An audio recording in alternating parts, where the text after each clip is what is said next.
find such a love at our age. Whoever thought we could dance on. Welcome to Couples Therapy in 7 Words. I'm your co-host, Judy Alexander, and I'm here with my husband, Dr. Bruce Chalmer. Hello, Judy. Hello, viewers and listeners. Judy, what's today's topic? Creating a Life of Legacy as Individuals and Couples, an interview with Rabbi Daniel Cohen. We just finished that interview, a really fascinating interview, and really had a lot of great stuff to say as applies to individuals, finding their way to their best life, and of course for couples. We were asking specifically about couples, being a podcast about couples. Right, and he had a lot of great things to say, and I was very touched by the interview. Yes, indeed. So we hope you will enjoy that. Before we get there, let's just put in a few words for our books. Okay, well, why don't we start with your latest book? Yep. Betrayal and Forgiveness. Oh, there's a glare there. How to Navigate the Turmoil and Learn to Trust Again. Yeah, that's the one that just came out in the past, not quite a year yet, I guess 6 or 8 months. And actually starting to do very well. And that's a book that will help you feel better. Get that book. It'll help. If you've been betrayed, if you've betrayed someone actually, but especially if you've been betrayed, and it doesn't have to have been recent, if you've been betrayed and you're still wrestling with it, this book, the feedback I'm getting, this book helps you feel better. It helps you find a way of getting through it, and I hope you will benefit from that. So get a hold of that book. Yeah. You can get it, of course, anywhere books are sold, especially Amazon. If you go to Amazon and search for betrayal trauma, probably that book will come up, and click on it, or just search for Betrayal and Forgiveness, Chalmer, and it'll come up.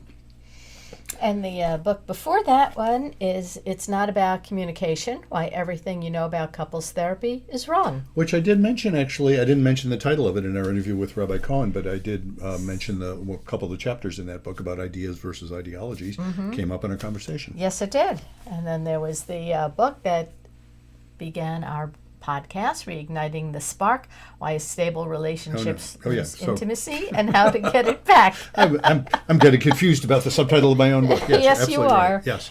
Yes, that, which is, that's the one that, as you said, started all of this. And it's funny because I think I mentioned this last time. Sales of that are picking up as people are getting the newest book. They're also being drawn to that. They want to see what started it all. Maybe that's what it is. And of course, I don't know if I should say this with a rabbi on our show. Oh, I think you can say it. It's very Jewish. Yes, it is. And I call it sexual midrash. Yes, for it those is sexual Jewish midrash. Listeners out there, those who are not, look it up, Google it. Yeah. The Blue Tent, Erotic Tales from the Bible by Laria Zilber. Laria Zilber being your lovely nom de plume. Yes, and it's all about tales from the Bible, and I just fill in the sexual details. Yes, considerable because, as detail. I said, some of these stories just write themselves, and I guess the rabbi could vouch for that too. They absolutely do. Yeah, we did not happen to discuss that with the rabbi, but we could have. No, we didn't. And it's funny because you have shown that book to some very Orthodox rabbis and some very Orthodox, non-rabbis. Yes. And they have not been horrified. No, they At least haven't. not that they've told That's you. true. No. In fact, one of the rabbis said that he should get it. He didn't say he should get it for his wife. He said, he wouldn't mind if No his problemo. wife read that one. So there you go. So let's get on with the interview, Yes, and let's we'll do see that. you on the other side. Our guest today is Rabbi Daniel Cohen. Born and raised in Atlanta, Georgia, Rabbi Cohen is a graduate of Yeshiva University in New York. He has served in the rabbinate for over 20 years and currently serves as senior rabbi at Congregation Agudath Shalom in Stamford, Connecticut, the largest modern Orthodox synagogue in New England. He also co-hosts the nationally syndicated show, The Rabbi and the Reverend. Rabbi Cohen's book, What Will They Say About You When You Are Gone? Creating a Life of Legacy, was published in 2016. Rabbi Cohen, welcome to Couples Therapy in 7 Words. Thank you very much. It's a pleasure to be here with you today. Well, we're delighted to have you. So we always like to ask our guests, tell us something about your own journey. How did you get into the work you do? How'd you become a rabbi? Whatever you want to tell us about that, we're interested. Well, it all started actually when I was born. The first word that were out of my mouth were I want to be a rabbi. That's good. I'll bet it was. Well, definitely. And my first word was cookie, which I still love. But I would say that, I always felt, and I grew up in a home that was very sensitive, I would say, to just leading a more spiritually intuitive and intentional life. Grew up in Atlanta. My parents are both people that are very grateful, filled with the joys of Judaism. My dad was a rabbi, still is, thank God, but never felt the pressure that I have to do Jewish because I'm in this environment, and really felt a strong sense of commitment to the Jewish people. One of my earliest memories, and I shared this with somebody recently, is like you never know the power of a moment until it becomes a memory. And I Mm. remember in the mid 1970s, going down an alley with my father for a rally for Soviet Jewry, like it was yesterday. I mean, this was literally one evening in my life.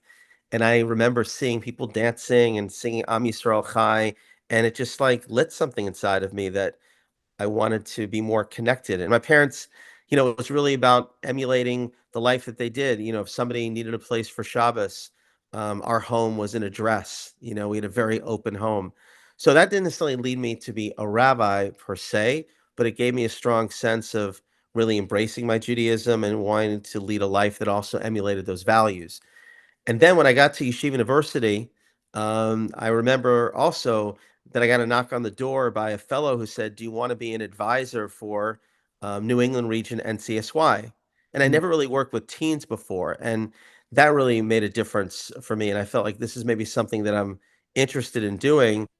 It was also fascinating because I was majoring in English literature at the time. I was thinking about becoming a doctor, and maybe I was going to get ordination. And my grandmother, like, of course, like everybody wants the Jewish doctor in the family. Of But then course. I took biology, I took chemistry, and then I was taking organic chemistry. And one of my friend's fathers said to me, and I was struggling, what do I want to do? And he said to me, he's a South African surgeon, and I'll do it in his accent. He said, Donny, and by the way, I wasn't born with the name Rabbi, but that's what he called me. He says, medicine will dilute your religion. Ah, And he Ah, basically said to me, like, if you want to be a doctor and you're passionate about it, then that's great. But if yeah. you're really committed to your faith and you're just doing it but not into it, it's going to bother you. So then when I told my grandmother I didn't want to be a doctor, she then said, well, maybe you should be a lawyer. So Uh-huh. my The bad guy. mom's brother, my mom's brother went to Wharton, Harvard Law, and she calls him up and said, "Can you get Donnie a job?" So he calls his friend at a labor law firm. So I worked for 2 summers at a labor law firm in Atlanta, and ah, simultaneously, I was getting more involved in Jewish communal life, and I didn't feel like the law was fulfilling it for me. And then I moved towards the rabbinate. It really began to grow inside of me. And I would say while I was in my first years, I didn't know whether I wanted to go into education or the pulpit. So I did both. And I just really enjoyed working a lot more with adults. And that set me on the path to be a rabbi. The whole notion behind the book and thinking about legacy, that was something that came to me in my mid 40s. My mom died, unfortunately, from a brain aneurysm Oh, suddenly when she mm. was You, 44 years old. you mentioned that in your book. It's Yeah, early in the book. Yeah. she's, excuse me, I'm the oldest of six. And when she passed away at 44, obviously my life was turned upside down, and I, understood that life could change in an instant. But then it was the time when I turned 44, I really realized that, I knew my mom was young, but it really hit me. And I began yeah. to ask myself, am I doing the most with the life that God has given me to help make the world a better place? And it set me on a real journey of self reflection. I started to actually go through eulogies that I wrote for people to try to extract like what makes a life of significance, of impact. Everybody wants to know they made a difference.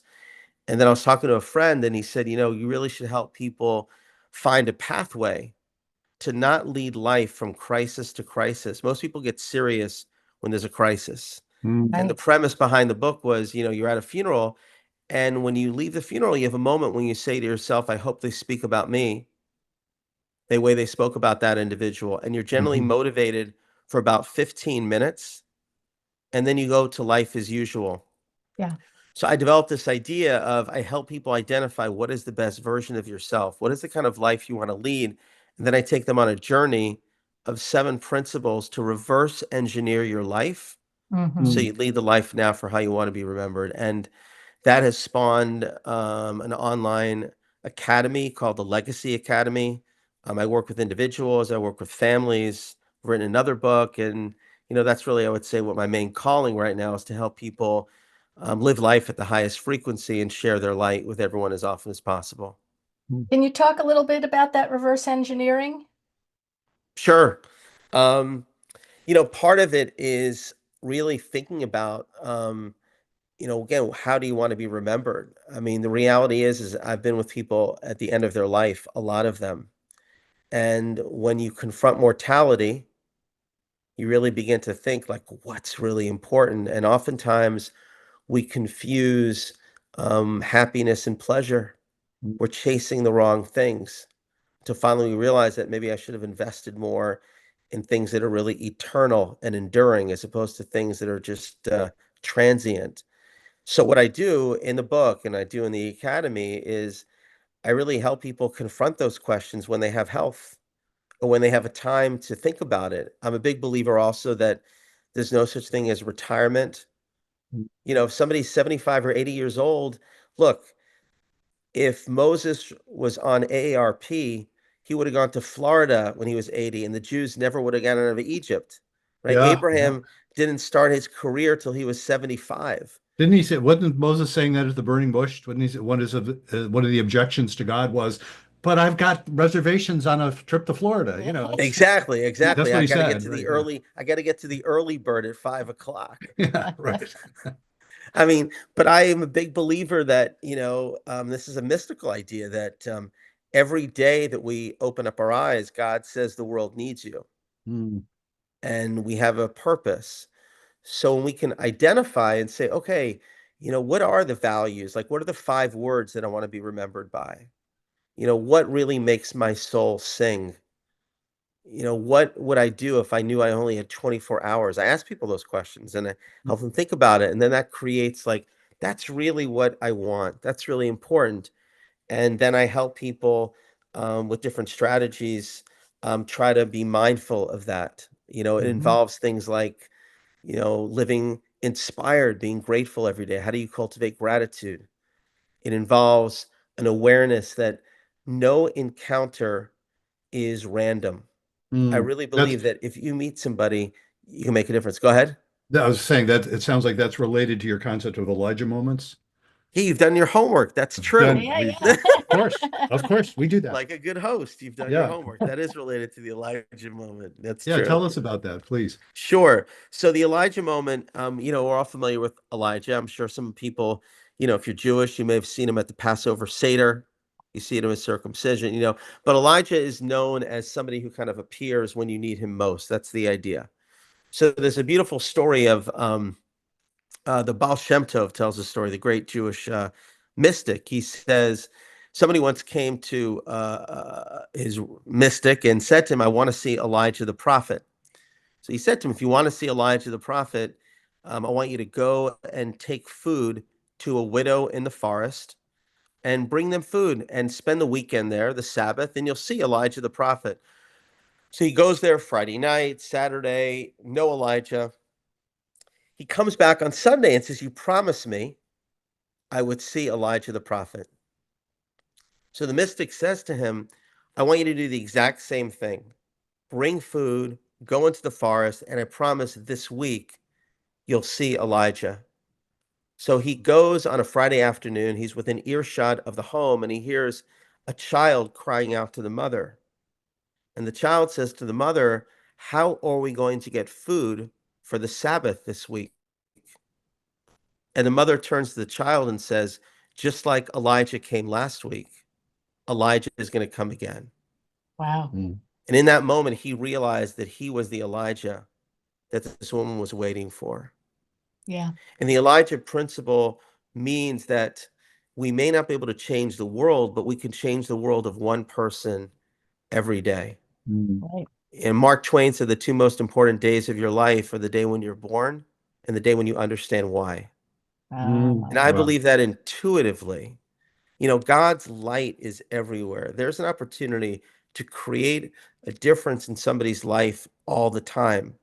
I felt that actually just yesterday. Like I was taking a train, Metro North down to New York City, and there was one seat that was open on the train. So like I sat in the chair, like, and I saw this as I'm just going on a train ride to New York City. Well, I'm on the phone with my wife at the time. She's actually in Israel. We're just blessed with our a grandchild a few weeks ago. I was Oh, there, and Mazel Mazel tov. now tov. she's Yeah. there. Thank you. Thanks. Mm. And I was talking because I'm actually writing a new book right now with Alan Houston, who's the NBA All-Star Knicks guy. And the basic idea behind the book there is called Rising Higher, Living Above the Net, like living life with greater purpose. And Uh-huh. we're interviewing soulful athletes. So one of the people that I'm interviewing is Coach Jim Calhoun. I'm talking to him next week, who was a famous coach for the Huskies. And there's a woman next to me who says, who I don't know her. She says, "Wow, Coach Calhoun." She overhears it. And she says she's a husky. So I finished the conversation. I turn to her and she sees I'm wearing like a kippah, yarmulke, and then she volunteers and she says, "Oh, I've been to Israel before. I went on Birthright." And it starts a whole conversation. Uh-huh. I talk to her. She's wearing like a little Jewish star on the train.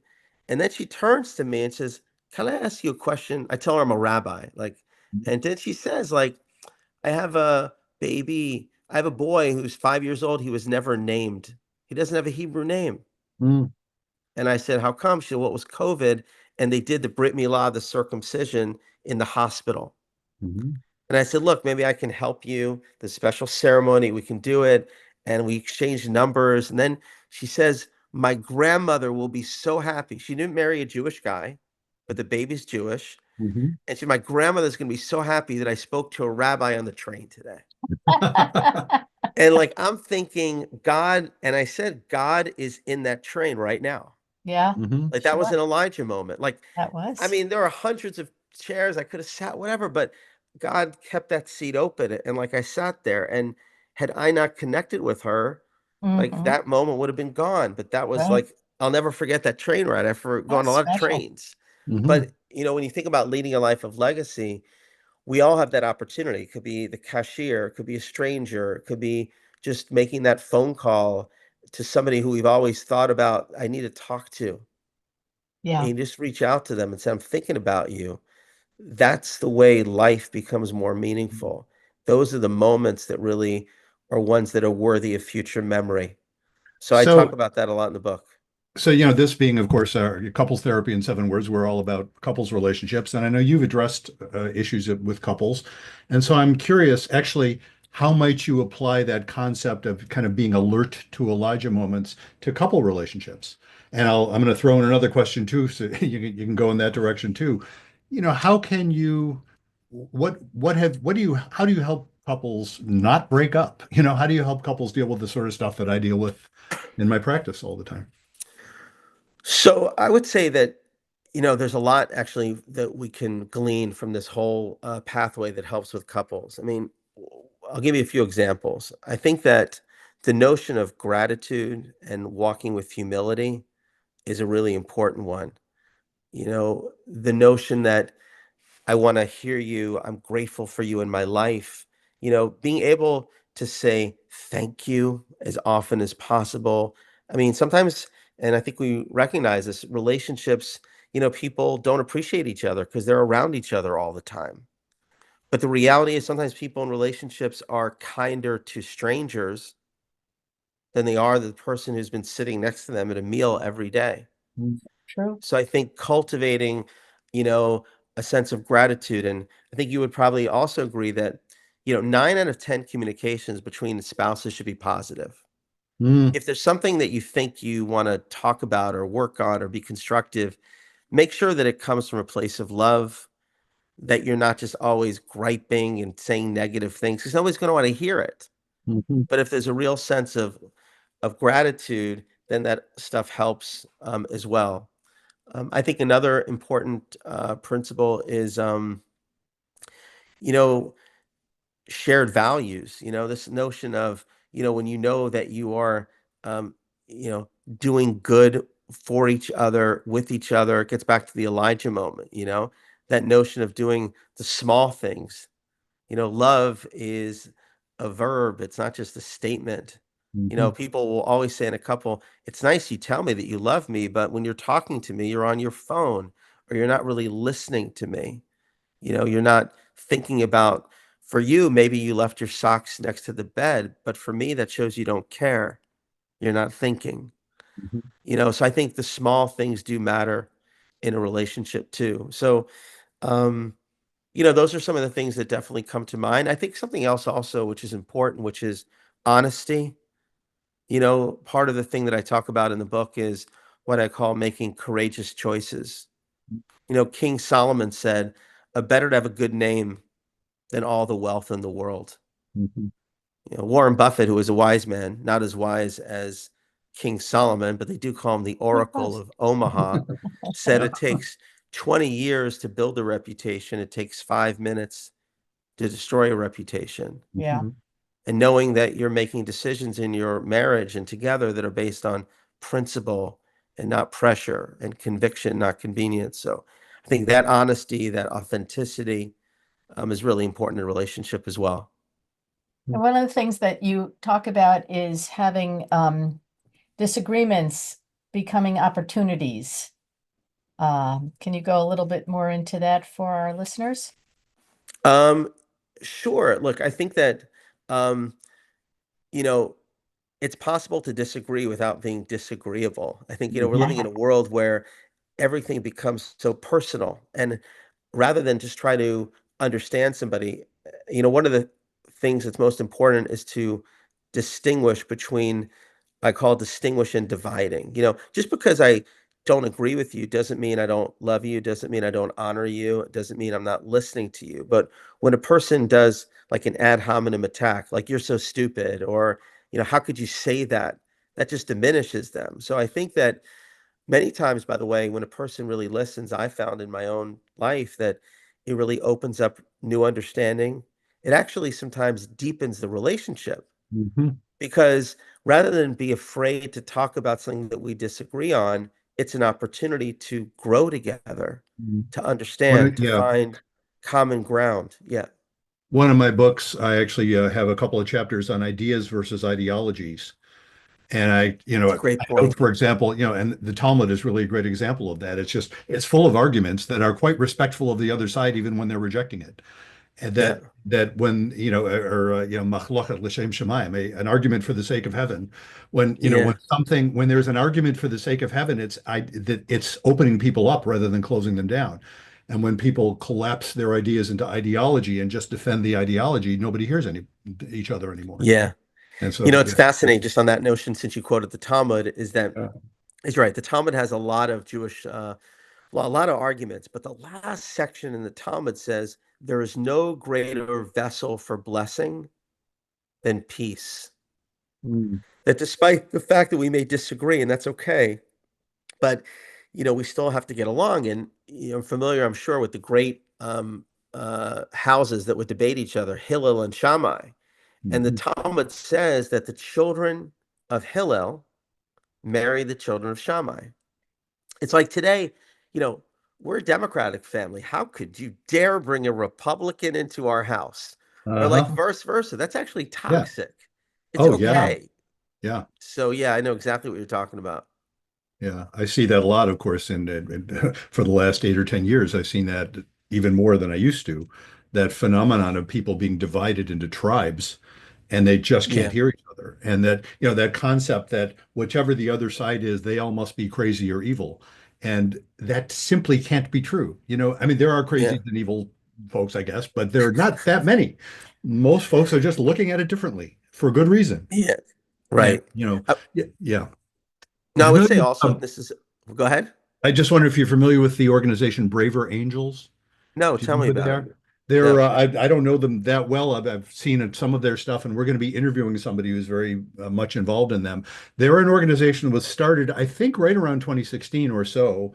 The name that pops in my mind is Monica Guzman. I think she's the one who formed it or something. It's about getting people across the spectrum, the political spectrum, to actually come together, talk, get to know each other, and have Hmm. conversations that otherwise would be impossible if they just stay divided into armed camps. I mean, I'm just looking at it quickly. It seems like very valuable. I mean, I was on the phone with somebody yesterday, and we're just talking about how do you inspire people to be more positive in terms of the way they look at other people. And one of the main values is, I would say, a very strong belief in God. Mm. And when a person understands that every human being is created in God's image, it radically changes the way that you look at somebody else. Mhm. And each and every one of us is obviously has obstacle. We have challenges. So every day, though, God with us does not dig for the dirt, but He mines for the gold. God Mm. is compassionate. He tries to find the good in us. And as human beings, our mission is to emulate God. So when Mhm. I look at another person, whether they disagree with me politically or they're different economically or whatever it is, it's easy to find the dirt, but we have Hmm. to find the gold in them. And everybody has something positive to admire about them. So I do think that the foundation of belief in God, and that when King David says in Psalm 16, God is standing before you always, that's a very important idea. I should think about that when I look at another person, that I'm really looking at a reflection of God. And there's a lot of beauty inside of them. And it'll inspire within me more grace, more patience, more kindness, and I think really more unity in our country and in our families. Yeah, I mean, it does that. Of course, reduce that to ideology, and you get the idea that, well, I have to hate you because you don't believe in God the way I do. And then, Right, exactly. that That can Yeah. that can go bad too. can be problematic. But Yeah. you said that you have an online program that people can I um, do. And actually, as a matter of fact, we're literally in the midst right now of registration for it. What it is, it's a 10-month program. It started like about 2 years ago, a year and a half ago. Um, I recorded 10 videos actually in Israel. Each video is a 15-minute video around one of the principles in the book, like an inspiring presentation. And each month, the people in the cohort, what I call them, they get the video. Let's say it's an example of the Elijah moment. mhm. There's a worksheet that I've developed that's attached to that principle, and it forces a person to be held accountable to think about, how do I incorporate that value into my life?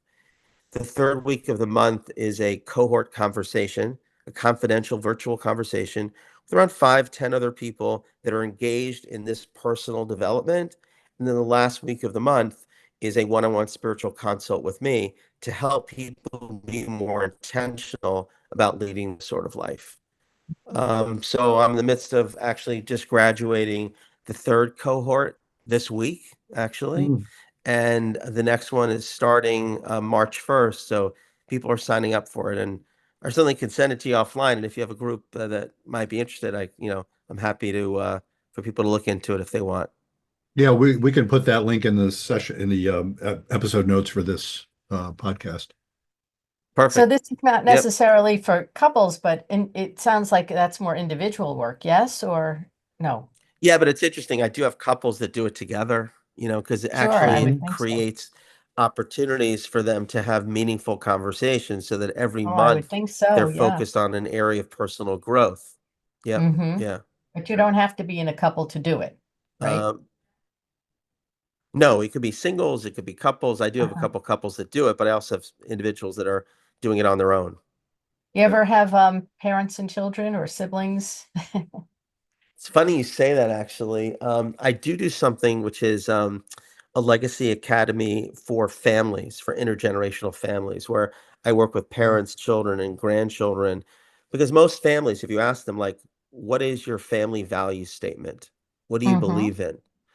Um, they don't have one. And especially if you have families with a lot of wealth, it becomes problematic because, they're not all on the same page in terms of, how they're going to harness that wealth.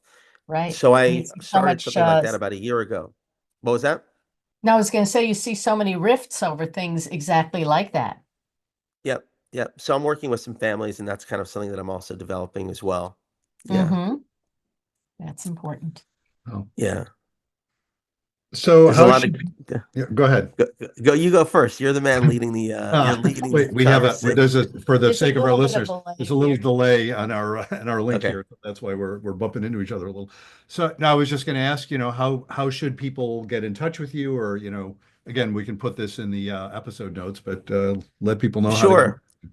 Yeah, so they definitely can reach out to me via my website. It's www.rabbidanielcohen.com. And, I wrote a second book, actually. Now I'm working on a third, which is called The Secret of the Light, which is actually a fiction book that people might appreciate too.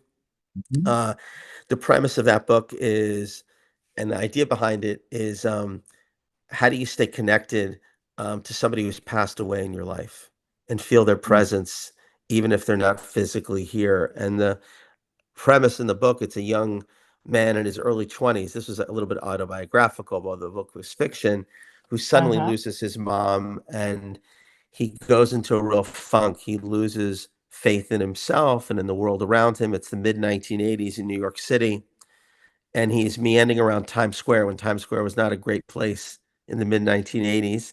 And he Mhm. stumbles across a street sweeper who's a hidden mystic named Elijah.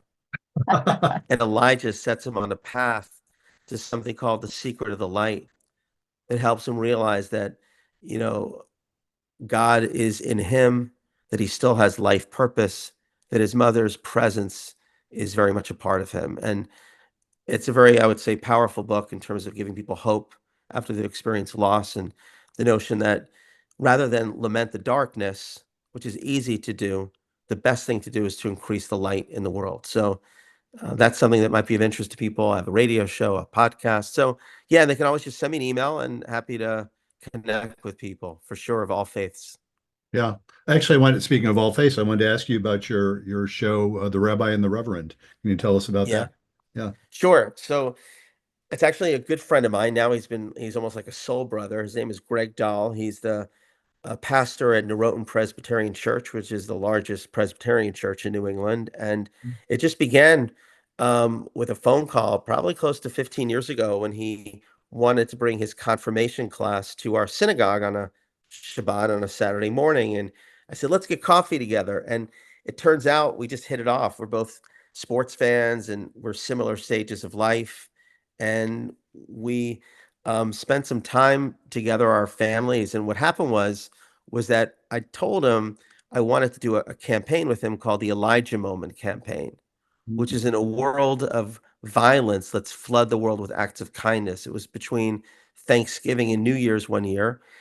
We got some traction, we got some radio interviews, and then somebody said to us, "Why don't you guys turn it into like a radio show?"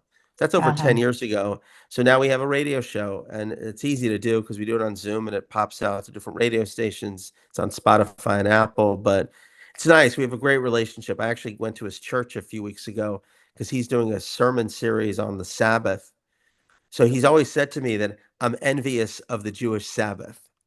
So I Uh-huh. went to his church, and he has a Wednesday night, very kind of low key service. And I spoke to them about, the Sabbath and how they can bring that more into their life. Not necessarily, as you would say, with wine and challah on a Friday night, but the Uh, principle of a Sabbath. So we have a yeah. great relationship, and he's a good friend. So I've enjoyed that a lot. Nice. Ah, great. Yeah. Well, thank you so much for doing this. I appreciate your time, and God bless you, and look forward to continuing the relationship. Thank you. Thank Thank you very you. much. Welcome back. I hope you enjoyed that interview with Rabbi Cohen. I know we found it very meaningful.